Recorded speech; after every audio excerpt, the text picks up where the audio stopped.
Welcome back. You are listening to the home of forbidden romances. Prepare yourself, because tonight's story will leave you breathless. The steel blade pressed against the soft, pale skin of the throat, drawing a single bead of crimson blood that looked like a ruby against snow. Who touched you? The king's voice was a low rumble, vibrating with a lethal mixture of fury and confusion. His eyes, usually the color of glacial ice, were burning with a dark, terrifying heat. Who dared to plant a seed in what belongs to me? Rowan trembled, his back pressed against the cold stone of the scullery wall, his hands instinctively cradling his stomach. The irony was suffocating. The man holding the sword, the man demanding the name of the lover who had desecrated his personal servant, was the only man Rowan had ever been with. But to speak the truth was to invite death.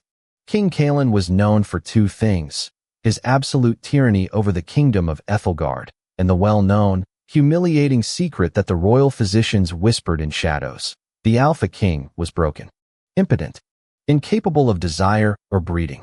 "Answer me," Cailan roared, the sound echoing off the vaulted ceilings. It is a miracle, Your Majesty," Rowan whispered, tears spilling from his amber eyes. "There are no miracles for wretches like you," Cailan snarled, raising the blade. "Only punishment. To understand how a lowly servant ended up at the point of a sword held by a barren king, one must understand the winter that had gripped Ethelgard for a decade. It was a reflection of the king himself, cold, unyielding, and lifeless. Cailan Valerius was the alpha of alphas, a physical specimen of terrifying perfection. He stood well over 6 feet, with broad shoulders that strained against his military regalia, and silver hair that fell over eyes sharp enough to cut glass. He possessed immense political power and physical strength, yet he was the subject of pity among the nobility. Since his ascension, his pheromones had turned stagnant. He could not enter a rut. He could not. He felt no stirrings of lust for any omega, male or female. The lineage ended with him, and that shame had turned his heart into a fortress of ice. Rowan was a nobody, or rather, he tried very hard to be. A fallen noble from a disgraced house, he had been living as a beta servant in the palace for 3 years. He was small, slender, with messy chestnut hair and a scent he masked diligently with expensive, bitter-tasting herbs. He washed floors, scrubbed dishes, and remained invisible. Until the insomnia started. The king's affliction came with side effects. Without the release of a rut, Cailan's pheromones built up in his system, causing blinding migraines and sleeplessness that bordered on madness. The royal physician, a nervous man named Gaius, had suggested a desperate, unorthodox solution: thermal therapy, sire. A living body. A beta would be best, someone whose scent won't aggravate your condition, but whose body heat can ground your nervous system. And so, the selection began. They lined up the servants. Cailan dismissed them one by one, repulsed by their smells, their trembling, their eagerness. Then, he stopped in front of Rowan. Rowan kept his head down, staring at the king's polished dragonhide boots. He smelled of nothing but soap and the bitter herbs he chewed. It was a blank canvas. A void. "This one," Cailan said, his voice devoid of emotion. "He is small enough not to take up much room." That night, Rowan was scrubbed raw, dressed in a thin, silk nightshirt that offered no warmth, and shoved into the royal bedchamber. The room was massive, dominated by a 4-poster bed draped in black velvet. The fireplace roared, yet the room felt freezing. Cailan stood by the window, staring out at the snow. He didn't turn around when Rowan entered. "Do you understand your duty, boy?" "Yes, Your Majesty," Rowan squeaked. "To warm the bed." "You are a hot water bottle," Cailan said, turning. His gaze was critical, stripping Rowan bare without a hint of sexual interest. "You are furniture. If you speak, if you touch me without permission, if you try to seduce me as those foolish omegas did, I will have your tongue cut out. Do you understand?" "Yes. I am furniture," Rowan repeated, terrified. "Get in." Rowan climbed into the massive bed, curling into a tight ball on the far left side. The sheets were cold silk. Moments later, the mattress dipped under the king's weight. Cailan lay on his back, staring at the canopy. "Closer," Cailan commanded. Rowan inched closer. "Contact is required for the therapy to work, you idiot. Come here." Rowan swallowed his fear and pressed his back against the king's side. It was like lying next to a marble statue, hard, cold, and beautiful. Kalen let out a long, ragged sigh. Almost instantly, the tension that radiated off the alpha began to dissipate. For Kalen, the relief was immediate. The boy's body heat was shockingly high, a furnace wrapped in soft skin. But it was the silence of his scent that was most soothing. For the first time in 5 years, the pounding in Kalen's head ceased. He slept. For Rowan, it was torture. He was an unmated omega lying next to a prime alpha. Even with his suppressants, his biology recognized the power radiating from Kalen. His inner wolf whined, scratching at the door of his consciousness, wanting to submit, wanting to comfort the pained alpha. Don't, Rowan told himself. Asterisk, he thinks you're a beta. If he finds out you're an omega, he'll kill you for the deception. Asterisk. This arrangement continued for 3 months. Every night, Rowan warmed the king's bed. Every morning, he was dismissed before dawn. But the proximity was dangerous. It bred familiarity. Kalen began to change. The headaches were gone. He became possessive. He stopped referring to Rowan as boy and demanded to know his name. He started demanding Rowan stay for breakfast, watching him eat with an intensity that made Rowan choke on his toast. One evening, a storm battered the castle walls. The air pressure dropped, and the static electricity in the air was palpable. Kalen was pacing the room, his shirt unbuttoned, his skin flushed. My blood feels like it is boiling, Kalen growled, raking a hand through his silver hair. The physician said the cure was working. Why do I feel this? Agitation. Rowan stood by the door, clutching his own chest. He had run out of his strong herbs 2 days ago and was relying on weaker teas. He felt feverish. Perhaps I should leave tonight, Your Majesty. No. Kalen's shout was a thundercrack. He stalked across the room and grabbed Rowan's arm. You do not leave until I dismiss you. The contact was electric. A spark, visible and blue, snapped between their skin. Kalen froze. He looked down at where his hand gripped Rowan's wrist. He pulled Rowan closer, sniffing the air. You? Rowan's heart hammered against his ribs. The weak tea had failed. His true scent, a delicate, intoxicating blend of wild honey, rain, and vanilla, was beginning to leak through the cracks of his disguise. You changed your soap, Kalen murmured, his eyes glazing over. The pupils blew wide, swallowing the ice blue. I, Rowan stammered. Smells. Sweet. Kalen buried his nose into the crook of Rowan's neck. It was the trigger. The medical textbooks would later struggle to explain it. Kalen wasn't impotent. He was hyperselective. His biology was so dominant, so ancient, that it had rejected every incompatible mate, shutting down his reproductive systems to wait for the one genetic match that could handle his lineage. A soulmate. And the soulmate was currently trembling in his arms, smelling of honey. The beast in Kalen woke up. It didn't just wake. It roared, shattering the chains of 5 years of abstinence. Omega, Kalen growled, the word heavy with vibration. No, sire. I am a beta, Liar. Kalen threw Rowan onto the bed. It wasn't the act of a man. It was the act of a starving predator. Rowan tried to scramble away, but the pheromones hit him like a physical blow. The scent of glacial pine and burnt ozone flooded the room, forcing Rowan's body into immediate, wet submission. It was a command his biology couldn't refuse. Please, Rowan gasped. You can't. You're sick. You said. I am not sick, Kalen snarled, looming over him, ripping the silk nightshirt down the middle. I was asleep. And you woke me up. What followed was a blur of frenzy. It was not gentle lovemaking. It was a claiming. It was a king reclaiming his throne, and a man reclaiming his virility.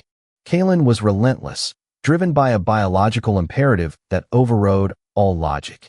He didn't question why his beta servant was slick and ready. He only knew that he had to bury himself inside, to pour 5 years of pent-up life into this vessel. Rowan cried out, half in pleasure, half in fear, as the king's teeth sank into his shoulder, marking him. Not a mating bite on the gland.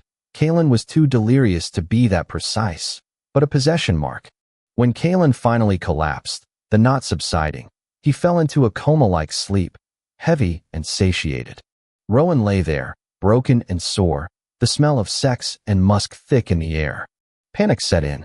When the king woke, he would realize what he had done. He would realize Rowan was an Omega who had lied to him. He would realize he had bedded a servant. Rowan dragged himself out of bed, his legs shaking. He cleaned himself as best he could, donned his servant's garb, and fled. The next morning, Kaelin woke up alone. He felt incredible, powerful, vital. But the memories were hazy, like a fever dream. He remembered honey. He remembered heat. He assumed it was a hallucination brought on by the storm. But when he called for his beta warmer, he was told Rowan had taken ill and requested reassignment to the lower laundry, far from the royal quarters. Kaelin, confused and strangely hurt by the abandonment, allowed it. He returned to his cold state, though the insomnia was less severe. He threw himself into politics, trying to forget the phantom sensation of silk skin and the smell of honey. 2 months passed. In the lower laundry, amidst the steam and lye soap, Rowan was suffering. The illness hadn't passed. He was vomiting every morning. His scent was fluctuating wildly, harder to hide. His stomach remained flat, but he knew. He knew before he stole a pregnancy test from the infirmary supply. He was carrying the heir to the throne, the child of the impotent king. He planned to run. He had saved enough copper coins to buy passage on a trade ship to the Southern Isles. He just needed 1 more week. But fate and the king were cruel. A grand banquet was held to celebrate the winter solstice. All hands were on deck. Rowan was pulled from the laundry to serve wine, forced into a fitted waistcoat that felt uncomfortably tight around his midsection. He tried to stay in the shadows, but Kaelin's eyes were everywhere. The king sat on his throne, looking bored, until his gaze landed on the back of a chestnut head moving through the crowd. Kaelin signaled his guard. "Bring him to me." Rowan was intercepted and marched to the king's private study. When Kaelin entered, he locked the door. "You have been avoiding me," Kaelin said, his voice dangerously soft. "Did I frighten you, little heater?" "No, your majesty," Rowan bowed low, keeping the wine tray between them as a shield. I have been unwell." "Unwell?" Kaelin stepped closer. He sniffed. The suppressants were working, but there was something else underneath. The scent of milk? "You look pale." "It is just the flu, sire." "You are trembling." Kaelin reached out to touch Rowan's chin. Rowan flinched, and in doing so, dropped the heavy silver tray. Crash.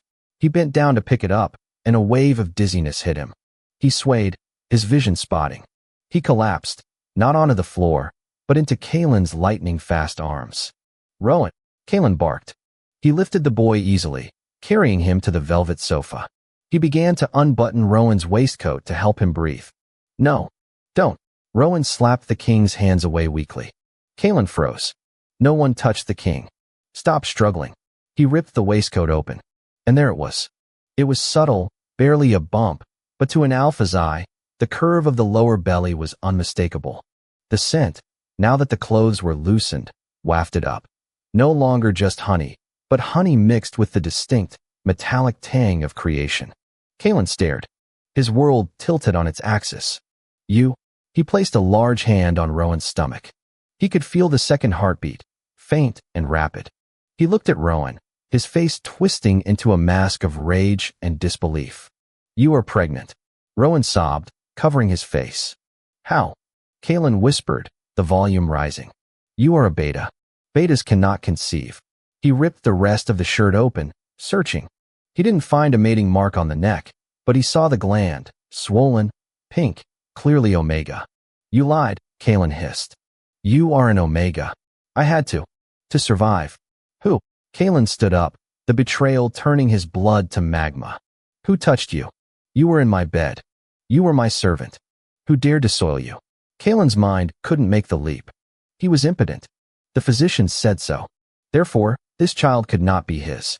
This Omega had been warming his bed, then sneaking off to spread his legs for some stable boy or guard. The thought drove Kaelin into a jealous madness he couldn't comprehend. He drew the ceremonial sword from the wall mount, and that brought them to the present moment. The blade at the throat. "Answer me," Kaelin roared. "Who was the father?" Rowan looked up, his eyes defiant through the tears. He had nothing left to lose. "You are, you fool." Kaelin's hand wavered.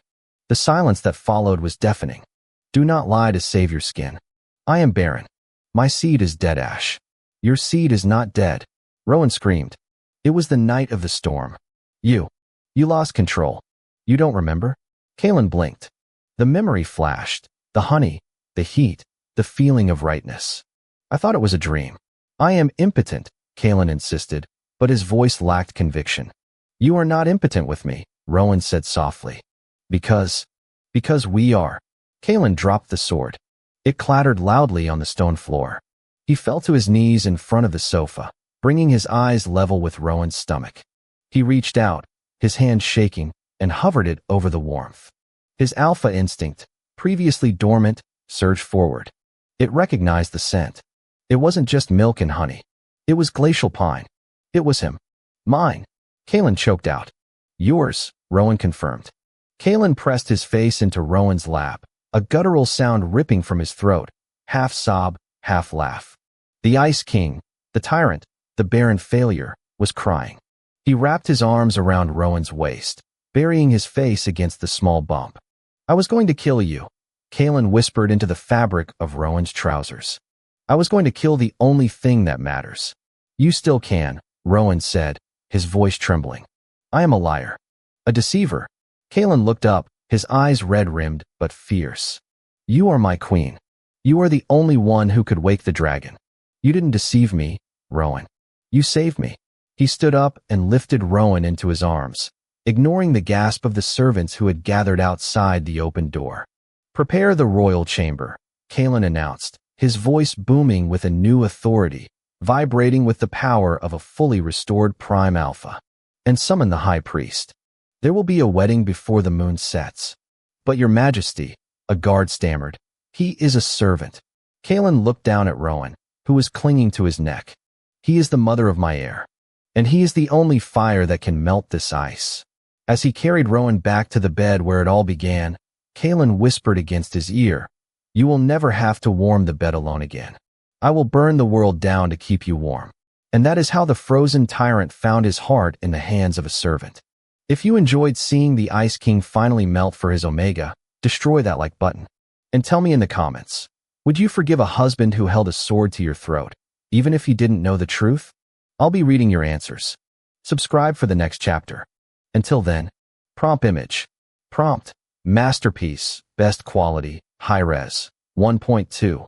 Korean manhwa style, semi-realistic, digital art, 2 men, BL, Yaoi, man 1. King Kaelin, tall, broad shoulders, silver hair, sharp blue eyes, wearing regal black and silver military uniform with fur cloak, kneeling on floor, expression of shock and awe, hand gently touching other man's stomach. Man 2.